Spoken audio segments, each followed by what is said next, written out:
It is February 1897. After a few days of fighting, British forces with guns blazing have reached the capital of one of Africa's oldest surviving kingdoms, the Kingdom of Benin. The defenses of Benin City cannot hold against the more modern British weaponry. Within hours of fighting, they collapse. The royal palace is exposed.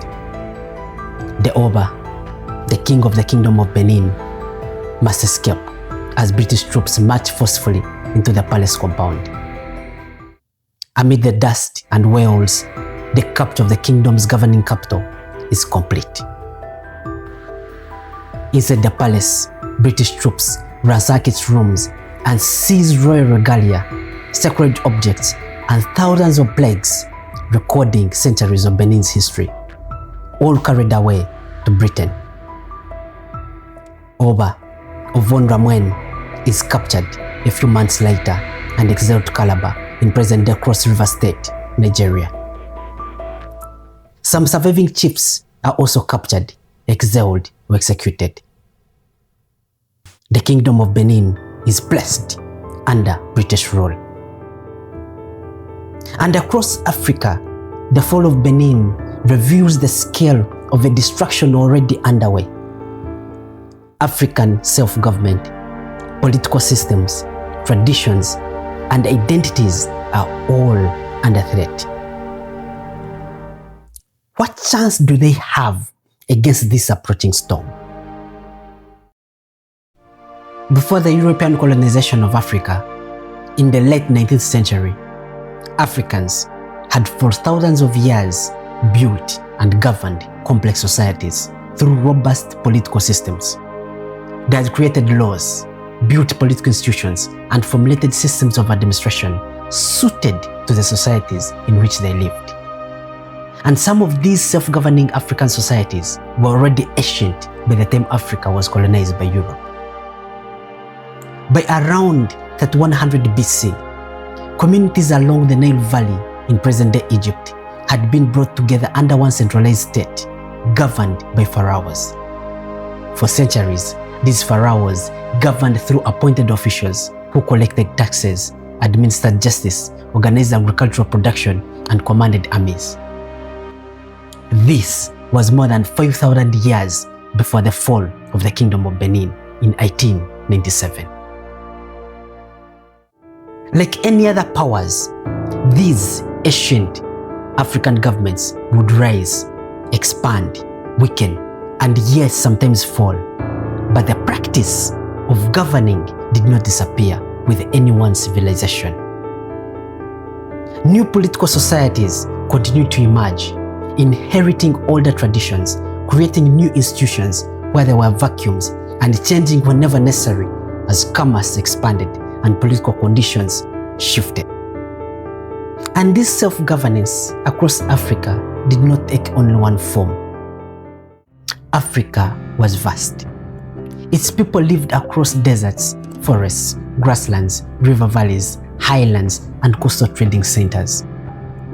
These different environments produced different ways of governing. Across extensive territories, where rulers had to govern distant communities, authority would be shared through several layers of administration. This was the case in the Sokoto Caliphate, which emerged between 1804 and 1808 across much of present-day northern Nigeria, parts of Niger, Cameroon, and Republic of Benin. The Caliph, functioning as the supreme leader, governed through subordinate emirs. These emirs administered different territories, enforced Islamic law, collected taxes, and raised military forces under the wider supervision of the Caliph. In some societies, control was exercised under a central authority.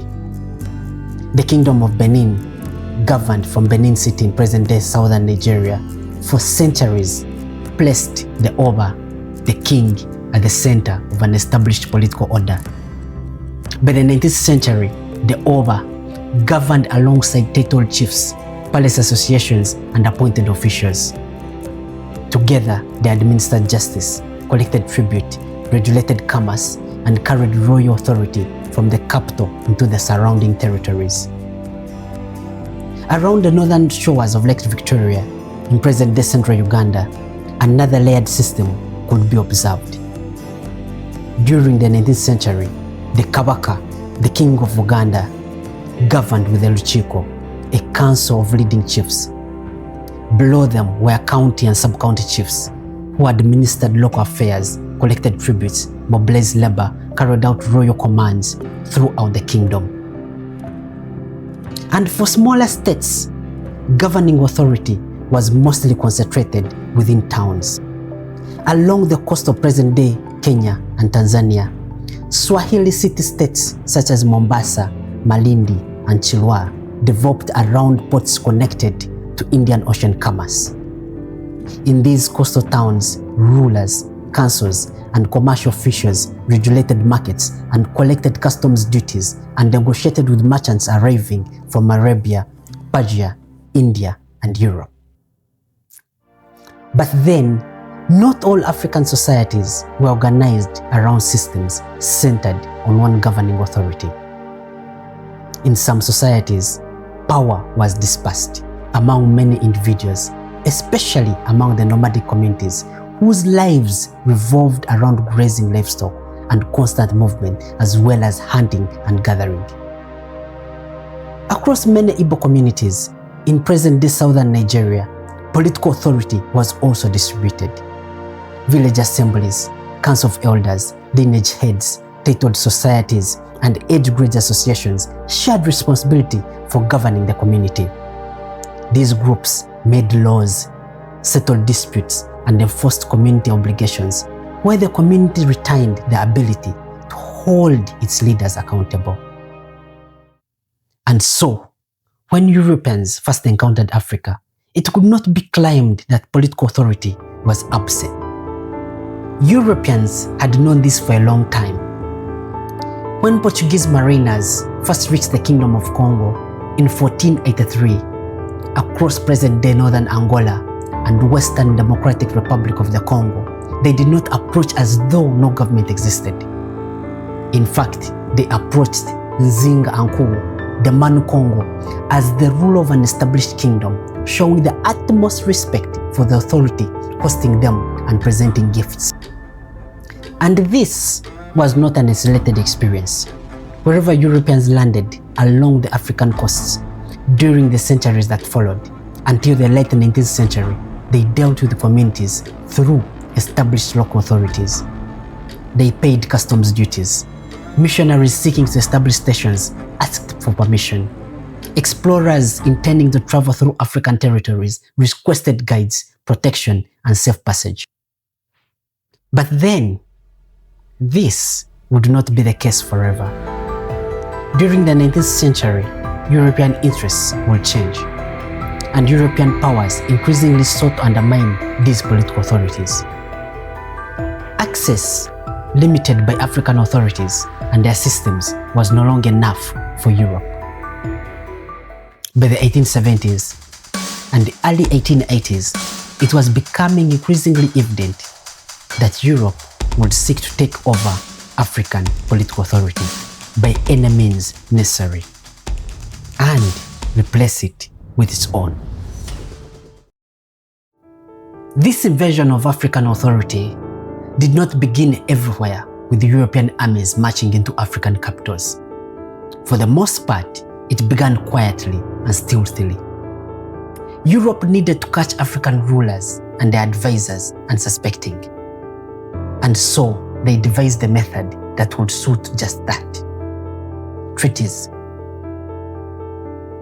Drafted by European powers, these treaties disguised territorial expansion as agreements establishing relations between Europe and Africa.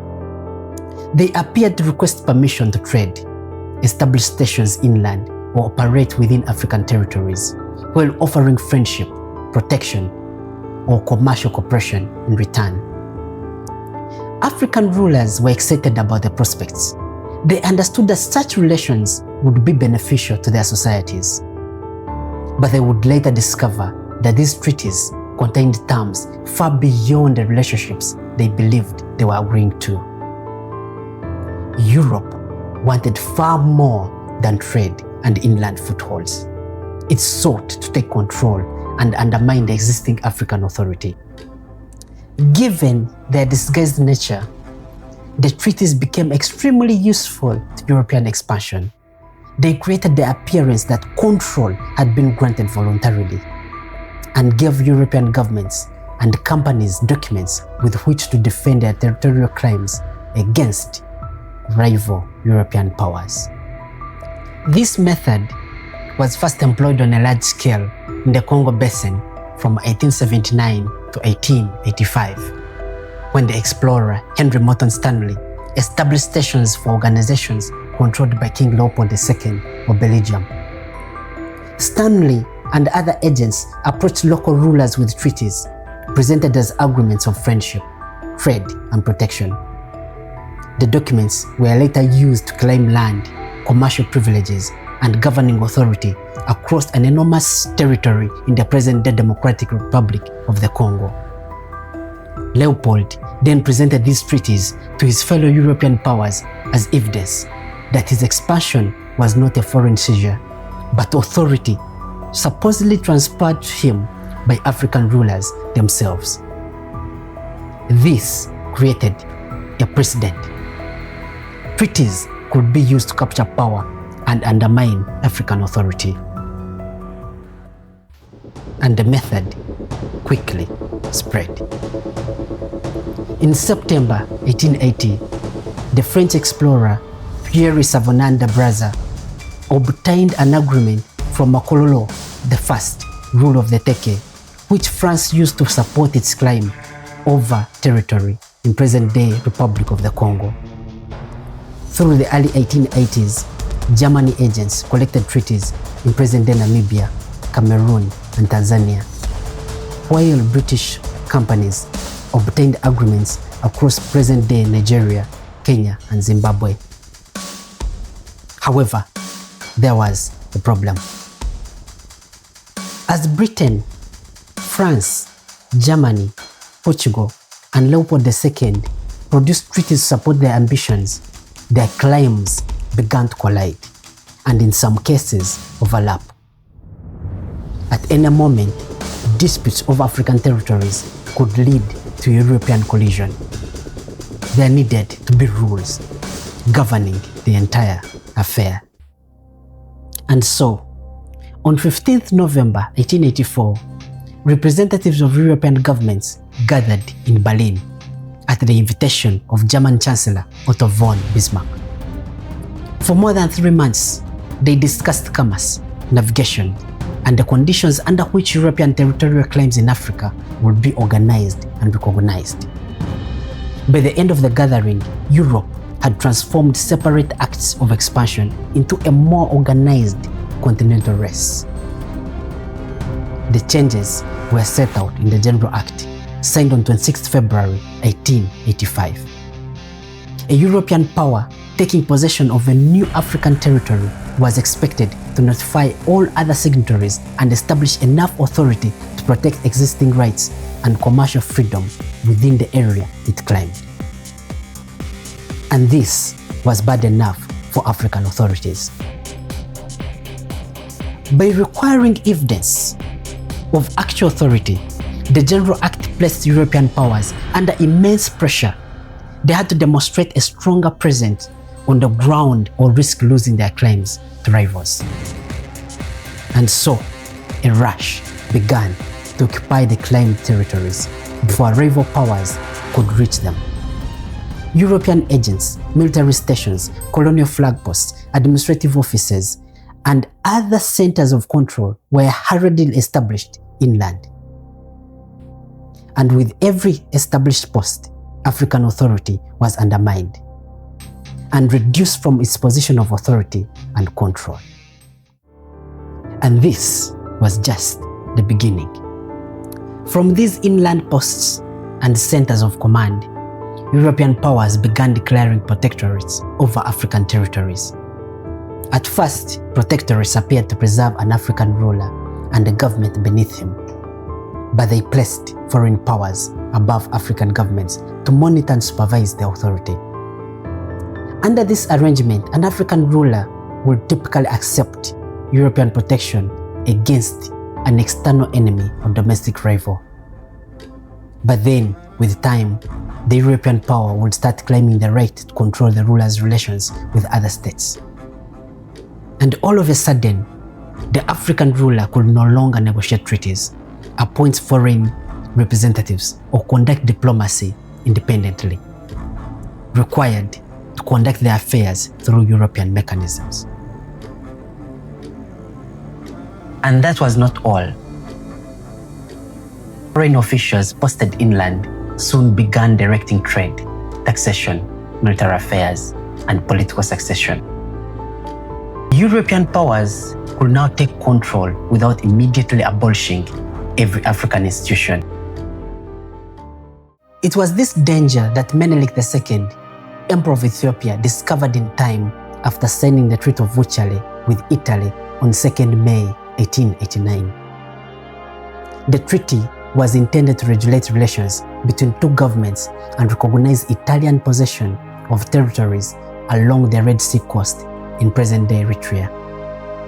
But Article 17 carried different meanings in its Amharic and Italian versions. In the Amharic version, Menelik had the option, and only as an option, to use Italy when conducting relations with other European powers. The Italian version, however, insisted that that was not an option, requiring Menelik to conduct those relations only through Italy. According to Italy's version, Ethiopia had become an Italian protectorate, but Menelik II caught the contradiction just in time. And he acted. He rejected Italy's interpretation. In September 1890, he wrote European powers to affirm Ethiopia's independence, and in 1893, he formally repudiated the treaty. The dispute revealed what a protectorate could remove, even before physical occupation. If Italy controlled Ethiopia's foreign relations, Menelik could no longer communicate with other states as the ruler of an independent country. Ethiopia resisted that interpretation. Across most of Africa, however, European powers possessed enough military and international leverage to impose protectorates even when African authorities disputed what they had accepted.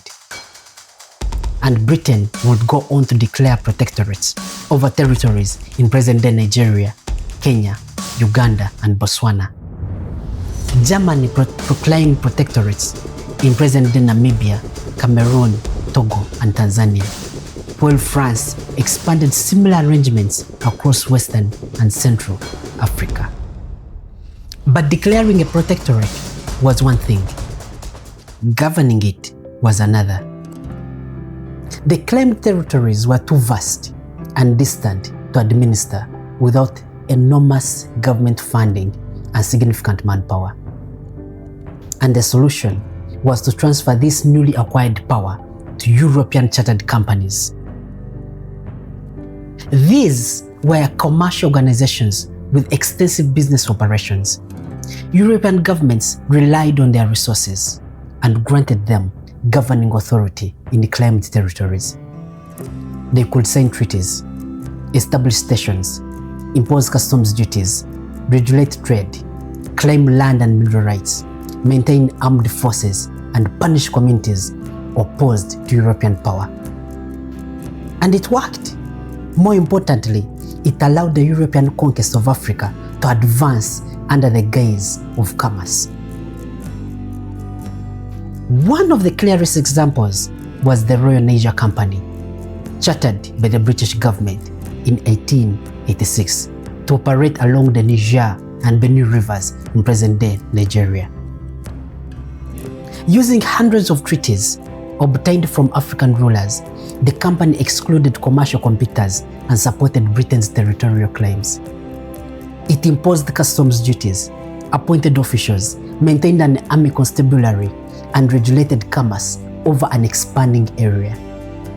The method spread through the British South Africa Company in present-day Zimbabwe and Zambia, the Imperial British East African Company in present-day Kenya and Uganda, and German chartered companies in Eastern and Southern West Africa. By the end of 1880s, European commerce was no longer operating only beneath African authority. In many regions, it was becoming the machinery through which African authority was displaced and undermined. And to weaken that authority even further, European powers began exploiting internal rivalries within African societies. These involved territorial disputes, succession struggles, and competing political interests. European representatives would supply weapons, recognize selected claimants, offer military support, and recruit African soldiers, porters, guides, and interpreters. Such alliances gave European powers the local forces and political access they lacked, while allowing them to present intervention and assistance to one African party against another. But their objective extended beyond the original conflict. Once one side had been strengthened and its rival defeated, European officials remained as the authority determining the political settlement. The African ally might achieve or receive territory or an immediate advantage, but the final power over both sides passed to the intervening European power. This method was seen in the conflict between the kingdoms of Uganda and Bunyoro in present-day Uganda. After Britain declared the Ugandan Protectorate in 1894, British forces and their Uganda allies expanded the campaign against Bunyoro, whose ruler, Omukama Kabalega, was resisting foreign occupation. When Kabalega was defeated, Bunyoro lost extensive territories, which Britain transferred to Uganda to reward the Buganda chiefs who had assisted its campaign. But Buganda could not escape foreign rule itself by helping Britain defeat its rival. Its Kabaka and chiefs also became subject to the Protectorate, while Britain acquired authority over both territories. Similar alliances were used across Western, Eastern, and Southern Africa. African troops formed much of the fighting strength behind colonial expansion, but the government directing it, defining new territories, and imposing the final order remained European. Europe had entered African conflicts, altered their outcomes, and placed alliances and enemies beneath the same foreign authority. And the African governments that still dared to refuse to surrender their independence faced an even more direct method. Their authority was redefined as hostility. A ruler who restricted European merchants could be accused of obstructing free trade. A government controlling entry into its territory could be portrayed as isolationist and dangerous. Maintaining an army could be described as a threat, where refusing foreign supervision became evidence of disorder. European officials then issued demands that interfered directly with African authority. Disarmament, unrestricted commercial access, acceptance of foreign representatives, or changes to political and military institutions. These demands were often backed by ultimatums, containing conditions an independent government could not accept without weakening itself. Refusal then provided justification for invasion. This transformed any attempt by African authorities to defend their sovereignty into an offense against Europe. This was witnessed in December 1878, when Sir Henry Battle Frere, the British High Commissioner for Southern Africa, issued an ultimatum to King Seswayo Kapande of the Zulu Kingdom. The ultimatum demanded, among other conditions, that Seswayo dismantle important parts of the Zulu military system and accept British interference. He was given 30 days to comply. When Seswayo refused, British forces invaded Zululand in present-day KwaZulu-Natal, Southern Africa, on 11th January 1879. The Zulu army initially prevailed at the Battle of Sandulwana on 22nd January that same year. But Britain sent reinforcements, defeated the Zulu army at Ulundi on 4th July, and captured Seswayo the following month. Britain then divided Zululand among appointed chiefs. The fragmentation produced further conflict and broke the central authority that had held the kingdom together. The invasion had not followed a Zulu attack. It followed an ultimatum designed to make the continuation of an independent and militarily organized Zulu state unacceptable to Europe. During the 1880s, this method spread rapidly. King Behanzin of Dahomey in the present-day Republic of Benin was defeated and exiled after wars with France between 1890 and 1894. Queen Ranavalona III of Madagascar was removed after the French invasion in 1895 and abolition of the monarch in 1897. Asantehene Prempe I was arrested and exiled after British forces occupied Kumasi in present-day Ghana in 1896.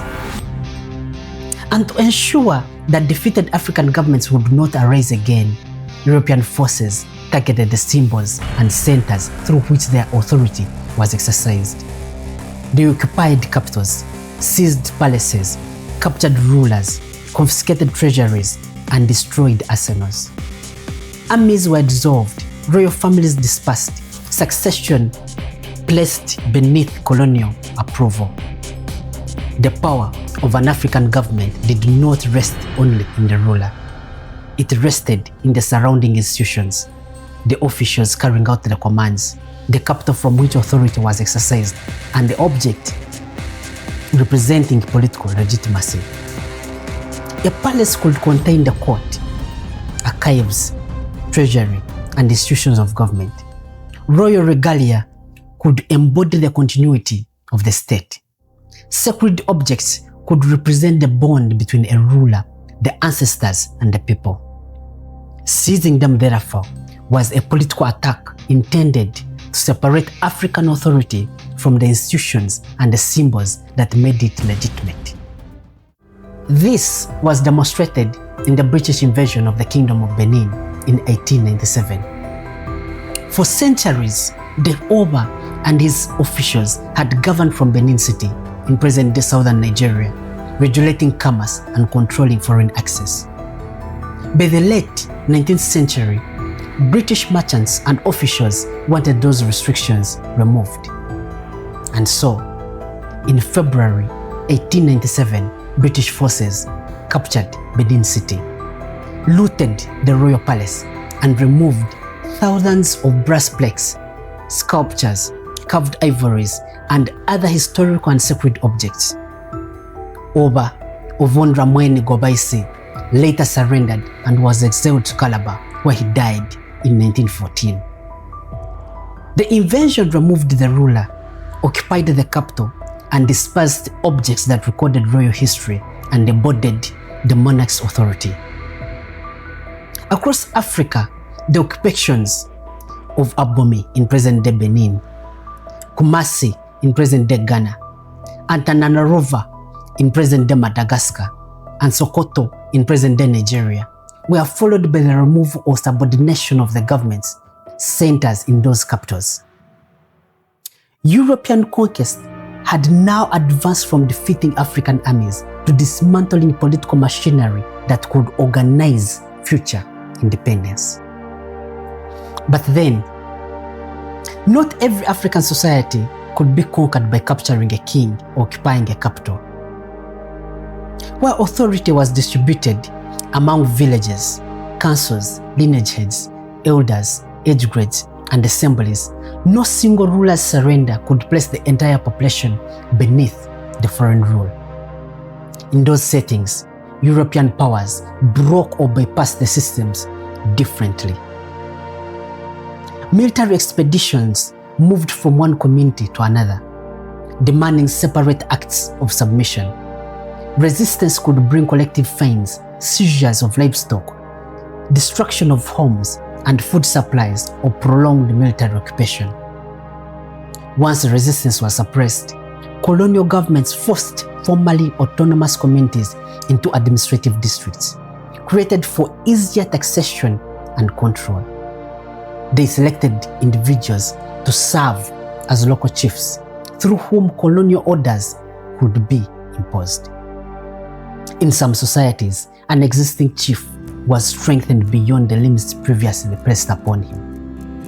In others, officials were appointed to offices that had not existed in comparable form. The imposed intermediary answered upward to the colonial government rather than outward to the councils and communities whose authority he had replaced. British rule in many Igbo communities in present-day southeastern Nigeria demonstrated this method during the late 1890s and early 1900s. Because the Igbo did not belong to one centralized state, British forces could not conquer them by removing one king. Therefore, they conducted repeated expeditions against different communities and gradually incorporated them into the southern Nigerian Protectorate. British officials then appointed warrant chiefs to transmit orders, preside over courts, and assist with taxation.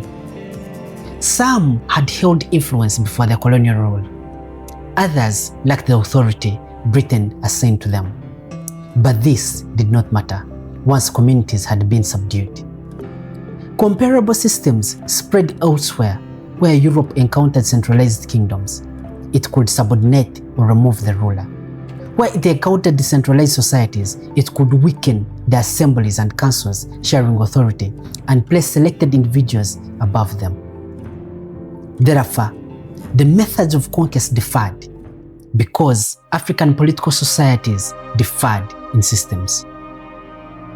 But the result was increasingly the same. By the beginning of the 20th century, European powers had imposed several forms of colonial rule across most of Africa. Some governments were abolished, others survived as subordinate monarchies within European supremacy. Some political societies were fragmented, while former rivals were merged within colonial territories created for European convenience. Rulers who resisted could be deposed, imprisoned, or exiled. Those who remained governed within powers defined by colonial officials.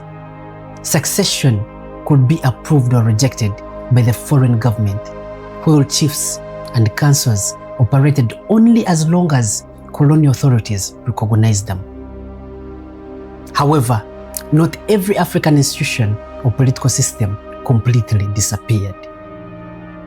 Kings, chiefs, councils, courts, and local officials continued to function in many territories because European administrators were too few to govern every community directly. But the authority these institutions exercised was no longer sovereign. They could settle disputes, collect taxes, or enforce local regulations, but the colonial government determined their limits. Europe now possessed final authority over law, taxation, military affairs, foreign relations, and political succession. By the beginning of the 20th century, European powers had conquered most of Africa, but conquest had only destroyed or subordinated the governments that had previously exercised authority. The next step was to create systems through which the claimed territories could be governed. If European control was to survive, military conquest and occupation had to become permanent administration. And so, over the African political societies they had defeated, European powers began constructing colonial states. These states were not created simply to maintain order. They were designed to secure foreign authority, collect revenue, control African labor, and reorganize conquered territories around European interests. At the top stood governors and governor generals, appointed by European governments and answerable to colonial ministries spread across London, Paris, Brussels, Berlin, Lisbon, and Rome. Beneath them were lieutenant governors, provincial commissioners, district officers, and commandants responsible for implementing European control. Instructions would originate in Europe, pass through the colonial governor, and move from provincial headquarters to district stations before reaching African rulers, chiefs, and communities. A king who had once governed in his own right could now be summoned by a district officer. A council that had decided its community's affairs could now be overruled by an administrator appointed from overseas. Military occupation was becoming a state in Africa. This transformation was particularly clear in French West Africa. France had conquered societies extending from Senegal into the western interior. In 1895, it began organizing these territories beneath a governor general. By 1904, French West Africa had been formally established as a federation, governed from Dakar in present-day Senegal. But before these colonial structures could operate, Europe first had to decide what Africa would look like beneath colonial rule. The political map had to be recognized, with boundaries defining where one colonial territory began and another ended. Pre-colonial Africa had contained kingdoms, emirates, city-states, confederations, lineage communities, and autonomous societies whose territories developed through their own histories. Europe decided against preserving that political order. The new divisions included colonies, protectorates, provinces, districts, reserves, chiefdoms, and native authorities designed around European occupation. Former rivals could be forced into one colony. Communities belonging to the same political or cultural societies could be divided between competing empires. Kingdoms could be reduced to provinces or districts. All of this was done for the convenience of placing vast African territories beneath individual colonial authorities. With these boundaries, the foundations of a new political order were established in Africa. This became especially clear in present-day Nigeria. Britain had acquired its position in the region through different methods and at different times. The Royal Niger Company had controlled territories around the Niger and Benin rivers. These regions had not formed one African state before British conquest. But on 1st January 1914, Governor General Sir Frederick Lugard amalgamated the northern and southern Nigeria protectorates into the colony and protectorate of Nigeria. Kingdoms, emirates, city-states, and autonomous communities with different histories were now placed beneath one colonial government. The territory was not created through agreement among its societies. Britain created it to make administration, finance, and imperial control more manageable. However, even after boundaries had been demarcated, there still was a problem. Many colonies were vast, and European powers possessed too few officials to administer every community directly. Europe, therefore, developed systems commonly described as direct and indirect rule. Under direct rule, European administrators exercised authority more visibly through colonial officials, regulations, and districts, while reducing the recognized powers of African rulers and councils. And under indirect rule, existing rulers, emirs, and chiefs appeared to retain a greater role. They could continue presiding over courts, collecting taxes, and administering local affairs. Under both systems, however, the colonial government determined which ruler it recognized, what territory he governed, which laws he enforced, and whether he remained in office at all. direct and indirect rule looked different from below, but at the highest level, they produced the same result. Final authority remained European. This was demonstrated by the Buganda Agreement of March 1900, signed between British Special Commissioner Sir Harry Johnston and the regents and chiefs acting for the young Kabaka Daud Chwa II of Uganda in present-day Uganda. The agreement did not abolish the Kingdom of Uganda. The Kabaka remained. The Luchiko continued to operate. County chiefs continued to administer the territory, collecting taxes and presiding over local affairs. But these institutions now operated beneath British supremacy. The agreement reduced Buganda to be a province within the Uganda Protectorate. Protectorate laws applied within the kingdom.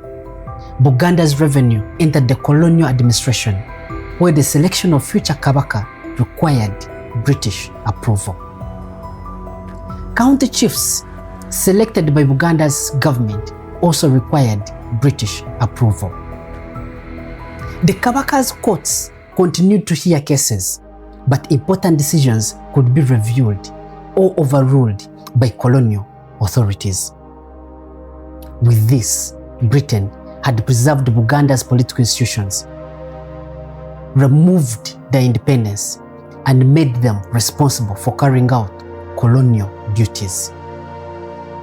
In some societies, however, Europe could not easily find local authorities through whom indirect rule could operate.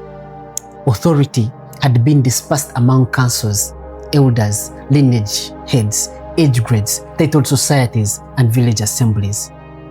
Colonial officials found it very difficult to identify one person who could be summoned, instructed, and held responsible for the entire society. And so, colonial governments began reconstituting the existing local authority. They appointed chiefs where no comparable office had existed, converted flexible responsibilities into permanent or hereditary positions, and forced communities to recognize appointees whose authority came from colonial approval. This altered the direction of political accountability. A leader who had once depended upon the confidence of his community could now remain in office because the district officer supported him. Instead of answering outward to African councils and assemblies, he increasingly answered upward to the colonial administration. This was demonstrated through the warrant chief system established among the Igbo communities in present-day southeastern Nigeria during the early 20th century. It began around 1900, expanded particularly after the amalgamation of 1914, and continued into the 1920s. British officials had discovered that these communities could not be governed through one centralized Igbo ruler. And so, they issued warrants to selected men, authorizing them to serve as chiefs, sit in native courts, transmit colonial orders, and assist with collecting taxes. Some warrant chiefs had possessed influence before their appointment. Others had not held this kind of authority Britain had assigned to them. But colonial recognition gave them powers previously distributed among village assemblies, elders, lineage authorities, and titled societies. Having settled the question of authority, Europe had to establish the law through which the authority would be exercised. Long before European conquest, African societies had possessed their own laws, customs, and legal institutions. Kings, councils, judges, elders, religious authorities, and communal assemblies resolved disputes, punished offenses, regulated property, and determined political obligations. Colonial governments did not always abolish these systems. They allowed selected customary courts and procedures to continue because European officials lacked the personnel and knowledge to decide every case.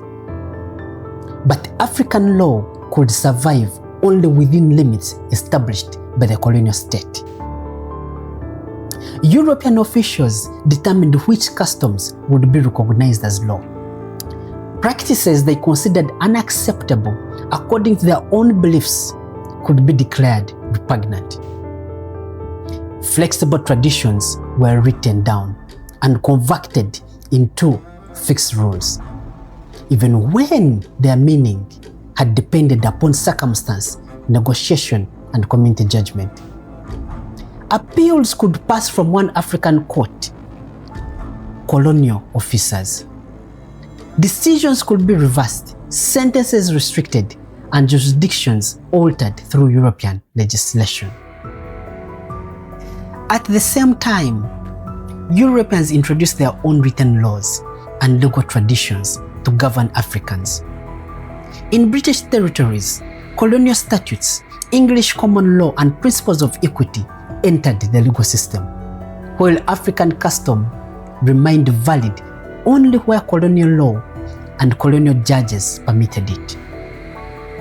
Marriage revealed how deeply this authority could reach. Colonial marriage ordinances established registered monogamous unions modeled on European Christian marriage, alongside African customary unions. Practices such as polygamy and marriages formed through family and community custom could be restricted, recategorized, or denied recognition in colonial courts when they conflicted with European statutes and standards. Colonial rule was therefore deciding more than who governed. It increasingly decided which African customs counted as law, which beliefs would be protected, and how families themselves could be formed. Colonial governments also created separate legal systems that strengthened European authority and privileged European settlers. One of the clearest examples developed under French rule through the system known as the Indirect. First introduced in Algeria in 1881 and extended into French West Africa during the late 19th century, the Indirect subjected most African colonial subjects to special regulations that did not really apply in the same way to French citizens. Administrators could punish alleged offenses, including refusal to obey orders, failure to provide required labor, or conduct interpreted as disrespectful towards colonial authority.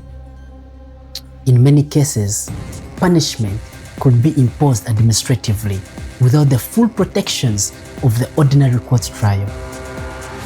This placed extraordinary legal power in the hands of the officials enforcing colonial law.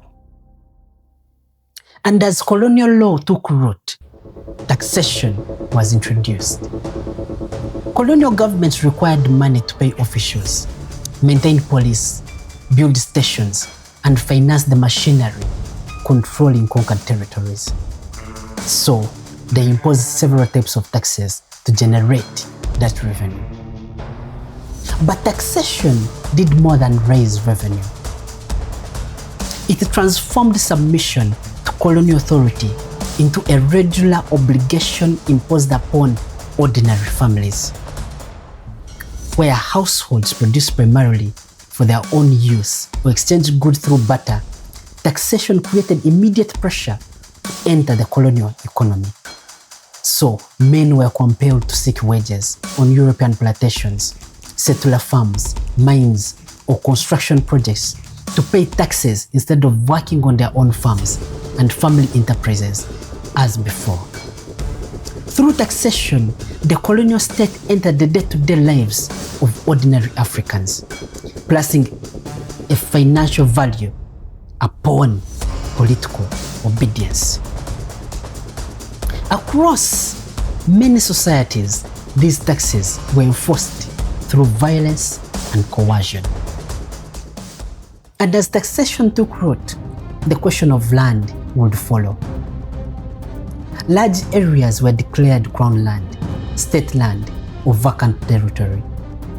European governments granted enormous concessions to companies and missionary institutions, reserved fertile regions for settlers and confined African communities within designated areas that were generally less fertile. Before conquest, land had belonged to kingdoms, clans, families, and communities, and had been governed according to local customs and beliefs. Losing that land weakened more than African agriculture. Land sustained political authority, social obligations, religious relationship, and the ability for communities to remain economically independent. Once access was restricted, Africans became more vulnerable to labor recruitment, wage dependence, and more. Land loss was accompanied by compulsory labor, contract systems, and regulations directing African workers towards mines, plantations, settler farms, and public works. And colonial intervention really did not stop there. Colonial governments also began officially classifying the people they governed. African identities had never been meaningless or without boundaries. Communities distinguished themselves through language, ancestry, political allegiance, occupation, locality, kinship, and cultural practice.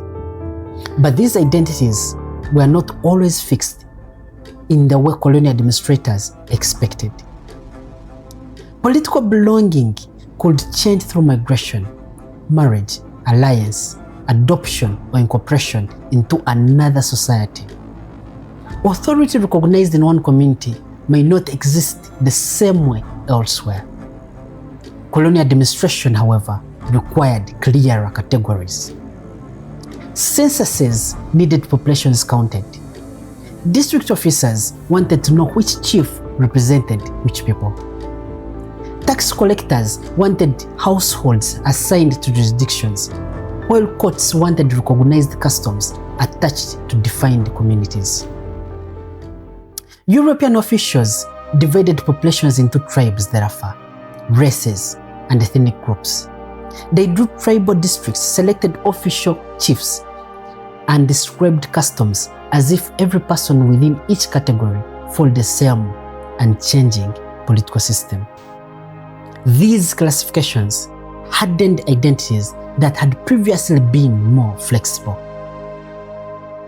Once recorded in censuses, files, and identity documents, a colonial category could determine where a person lived, which chief governed them, which court had their case, what political opportunities were available.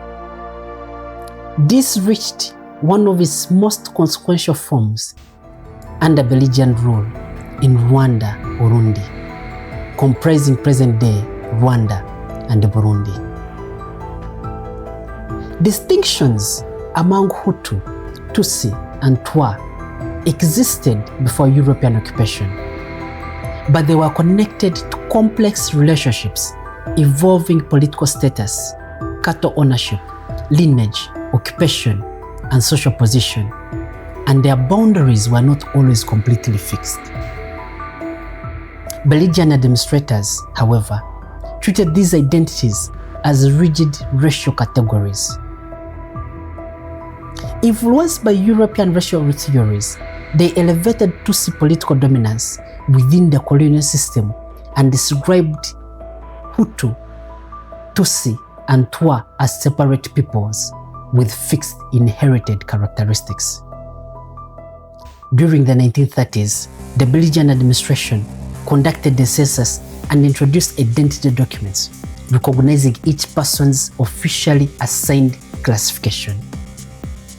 An identity, once operating within changing political and social relationships, was now registered by the colonial state and transmitted administratively from one generation to the next. The transformation of traditional African societies, governed through their own systems of authority, into colonial states governed by Europe, was now complete.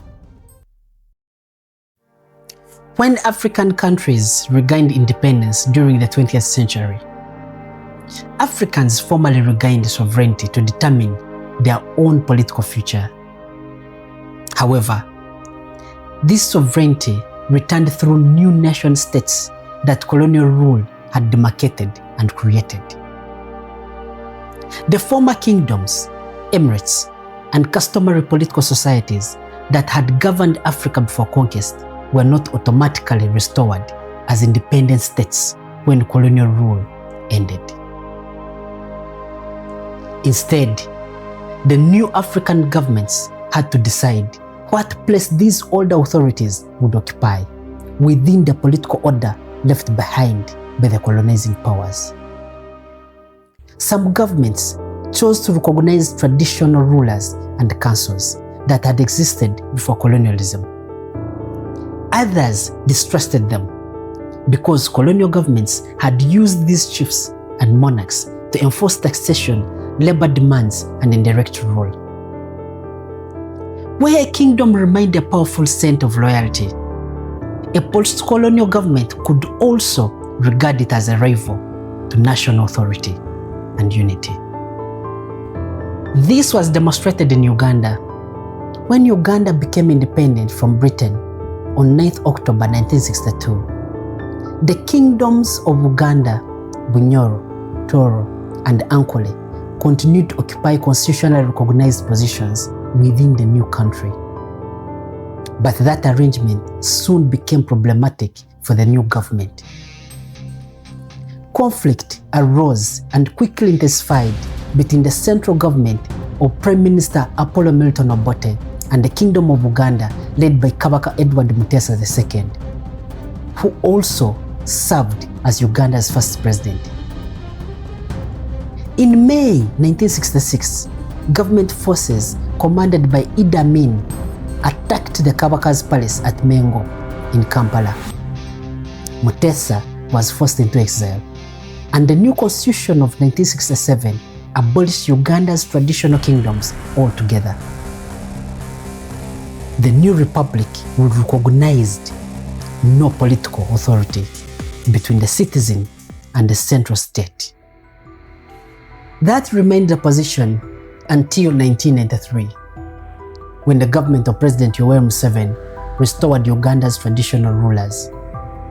On 31st July that year, Ronald Muwenda Mutebi II was crowned Kabaka, the King of Uganda. This time, however, the sovereignty once exercised by the Kabaka was not restored. The kingdom could preserve its royal succession, palace, council, ceremonies, and cultural institutions, but it could not maintain an independent army, conduct foreign relations, impose national taxation, or make sovereign laws over Uganda's former territory. The kingdom had returned, but it had returned within Uganda, the modern state created under colonial rule. This became the position of many former African states. Their institutions of authority could survive or later be restored, but the powers that had once made them independent governments remained within the modern nation state of Africa. Traditional authority, therefore, moved increasingly into cultural and customary life. Kings, emirs, and chiefs continued to preside over traditional ceremonies, protect sacred traditions, encourage the preservation of languages, and advise their communities. In some countries, customary authorities also retained recognized roles in land administration, inheritance, and in the mediation of local disputes. Decentralized societies survived through different institutions. Their continuity did not depend upon royal palaces or dynasties. It remained within clans, lineage authorities, council of elders, age-graded associations, or community assemblies. In Ghana, these authorities were given formal protection after independence. Under Ghana's Constitution of 1992, the institution of chieftaincy was guaranteed, where the National House of Chiefs and regional houses of chiefs were recognized within the republic. Chiefs could participate in customary affairs and preserve traditional authority, but they could not engage in active party politics while remaining in office. This represented the new balance. The chief remained an authority within the community, but the republic remained sovereign over the country. A kingdom, chiefdom, or customary society could therefore survive as an institution without surviving as an independent state. And because these institutions survived, the identities formed around them also endured. This became highly significant within the political order of post-colonial Africa. An African could be a citizen of a modern country, demarcated under colonial rule, while also belonging to an older political society, a kingdom, ethnic community, a clan, or lineage. These identities preserved ancestry, language, historical memory, sacred traditions, and a sense of collective belonging extending far beyond the colonial period. The Asante in present-day Ghana demonstrate this continuing relationship. Ontumfo Osei Tutu II, who became Asante Hene in 1999, does not govern Ghana as a sovereign monarch. He does not command the national army, conduct an independent foreign policy, or make laws above the constitution of Ghana. Yet, the Golden Stool, the royal court at Kumasi, and the office of the Asante Hene remain powerful symbols of the Asante history and unity. The institution continues to connect millions of people to a political society whose origins preceded the modern Ghanaian state. And so, the old states may have disappeared from Africa's new political map, but across the continent, they have not disappeared from African memory. And they have not disappeared from African identity.